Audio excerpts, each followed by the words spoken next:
আজকে তোমাদের সাথে একটু অন্য রকমের ভিডিও শেয়ার করব hair care related. Hello dear souls, welcome back to Tukitaki by দিনি।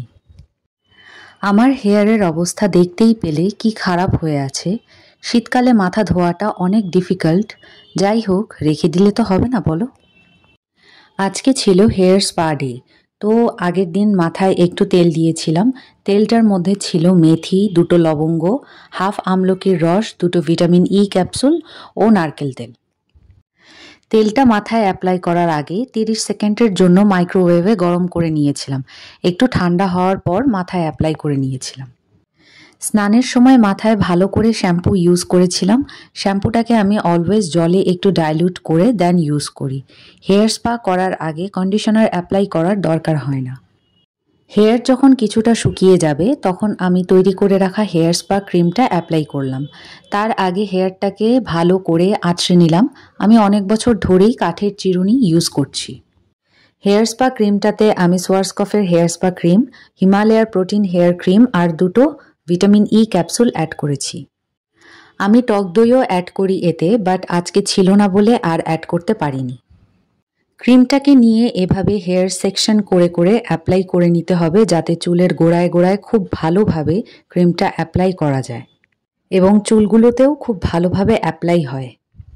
প্রত্যেকটি জিনিসের সৌন্দর্য আরও ভালোভাবে ফুটিয়ে তোলা যায় তার যত্নের মাধ্যমে এবং যত্নের সাহায্যে। যে কোনো কিছুই আরও বেশি সুন্দর করে তুলতে হলে তার যত্ন নিতে হয়। সেটা হতে পারে health, skin, hair, nails, plants, anything. But আমরা কতটাই বা যত্ন নিতে পারি বলো? যাই হোক, টপিকের বাইরে অনেক কথা বলে ফেললাম। হেয়ার কেয়ারে ফিরে আসি এখন। খুব ভালো করে পার্ট বাই পার্ট করে রুটস ও হেয়ারে ক্রিমটা অ্যাপ্লাই করতে হবে। আগে আমার চুল অনেকটাই লম্বা ছিল, বাট অনেক রাফ ও ফ্রিজিও ছিল।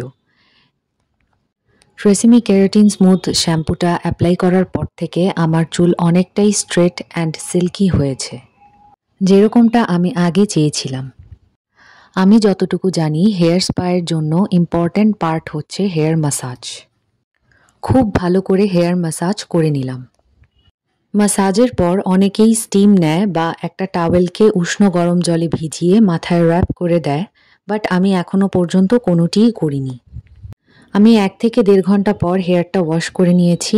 হেয়ার স্পা করার পরও কিন্তু হেয়ার কন্ডিশনিংয়ের দরকার হয় না। হেয়ারটাকে ভালো করে আঁচড়ে নিয়ে হেয়ার সিরাম অ্যাপ্লাই করে নিয়েছি। আমি স্ট্রিক্সের হেয়ার সিরাম অ্যাপ্লাই করেছি।